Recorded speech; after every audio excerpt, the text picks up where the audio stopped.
Hello guys, good afternoon guys. Ito guys yung pagmasdan nyo. Ito guys yung nakuha namin sa 5 feet. Ito, puso guys. Tatlo to sila. Tatlo ito, puso ito. Binalatan ko na ito guys. Yan, kahit ano pang balat ko, puso pa rin ang kanyang hitsura. Yan, yan, ganyan. Tapos, ito, puso din siya na pahaba. Yan.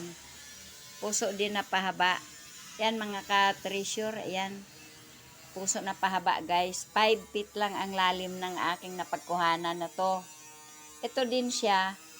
Puso din to na napatulis. Ganyan. Kaya lang nabawasan ko na kasi tinanggalan ko ng powder. Powder gold guys. Yan oh. Nanginginang pa yan guys. May powder na kasama, powder gold.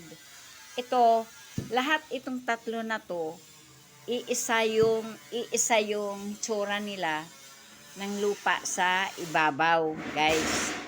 Pero, nasa 5 feet to. Bago ko makuha yung tatlo, ito muna. Ito marmol, guys. Ito yung unang nakuha, marmol. Guys, puso din yan. Tingnan mo. Pagmasdan mo ng maigi, guys. Puso din yan. Yan. Pero pag ginanyan mo, puso pa rin yan. Oh. Puso pa rin yan. Lahat sila puso. Pero, ito, nasa 4 feet, 4 feet ito muna nakuha. Marmol. Walang marmol doon sa lugar na pinagkuhanan ko nito sa hinukay kong butas. Walang marmol, ito lang nasa ilalim sa 4 feet ang lalim guys. Tapos, pagsunod ng 4 feet, ito na, nasa 5 feet na, ito na siya. Yan. Yan na guys. Ito, tatlo sila. Nakatungko silang ganyan oh. Nakatungko silang ganyan guys. Parang, yan, nakaganyan. Pagkatapos nito guys, pagkakuha namin ito, mayroon naman kaming nahukay na malalaking bilog na parang itlog. Mas malaki pa sa container pero bilog siya. Alam mo guys, binalutan siya ng alkitran. Nung nabuksan ko yung isang itlog, natanggal ko yung alkitran, kwadrado ang natira, parang ganito siya. Ganyan. Pero marmol siya.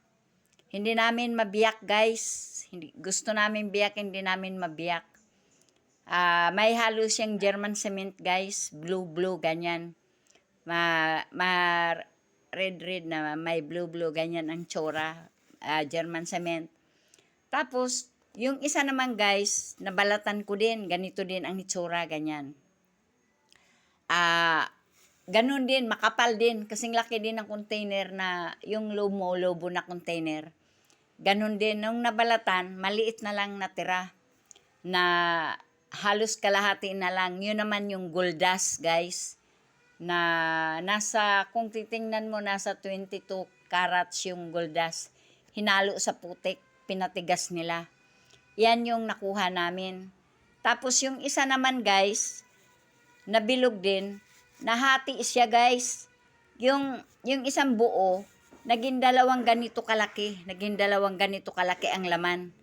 Pero nabalatan din namin, kulay, kuan din, alkitran din. Pagka tanggal namin ng alkitran na, naging dalawa silang ganito. Pero malalaki dito, malalaki dyan. Ngayon, ang ginawa namin, nandoon pa guys, kaya hindi namin mabiyak. Ang dinidikdik lang namin guys, yung gold dust na malaki.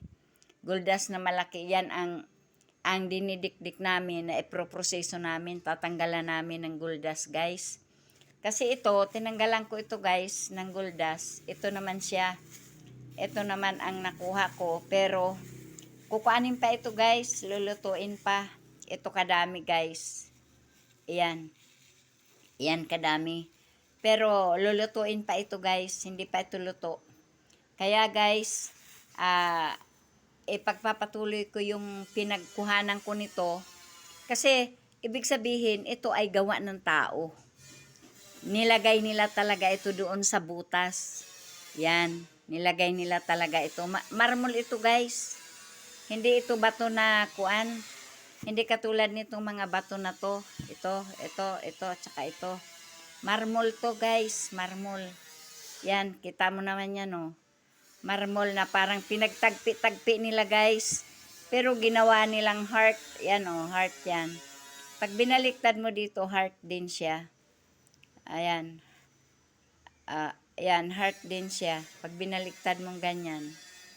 Kaya guys, mga ka-treasure, pagpapatuloy ko ang paghukay nito kung may laman talaga. Kasi kung buko doon sa malalaking nakuha namin na binalot ng alkitran, baka may isa pa na ganito. Hindi ko alam ano ang laman, pero ipagpapatuloy ko pa rin. Kasi yan guys, nakuha namin. Mayroon siyang bato na ginawa nilang Buddha. Buddha guys, yung may dala-dala siya sa likod guys.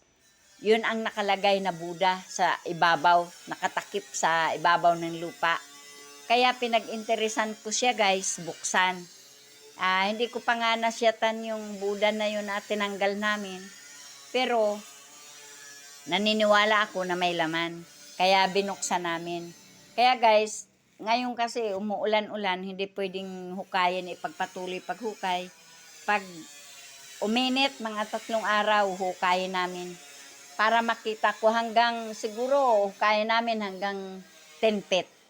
Pagka hanggang 10 feet na wala, stop na namin guys. Pero umaasa ako na may makukuha kaming mahalagang bagay doon. Kasi yung gold dust na yun, ano yun guys, iproproseso pa.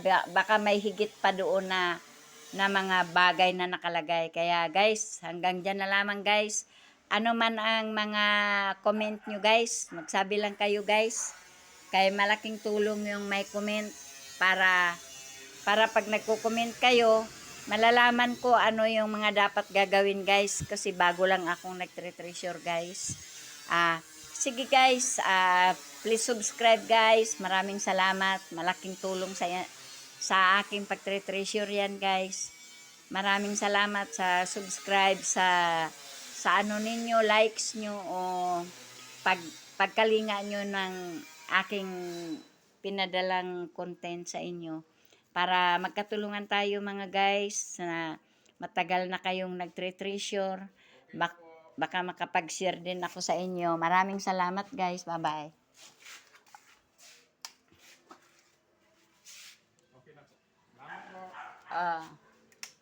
Sige guys, hanggang dyan na lamang guys. Maraming salamat. Ito lang yung nakuha ko guys na ito lang ha. Ito sa 3 bato na to, 1, 2, 3, ito nakuha ko guys. Proproseso pa ito na na to, na natanggal na ang mga lupa na to. Kuha na lang to yung mga gold dust na nakuha. Hindi pa po nabunot. Sige guys, salamat. Ha?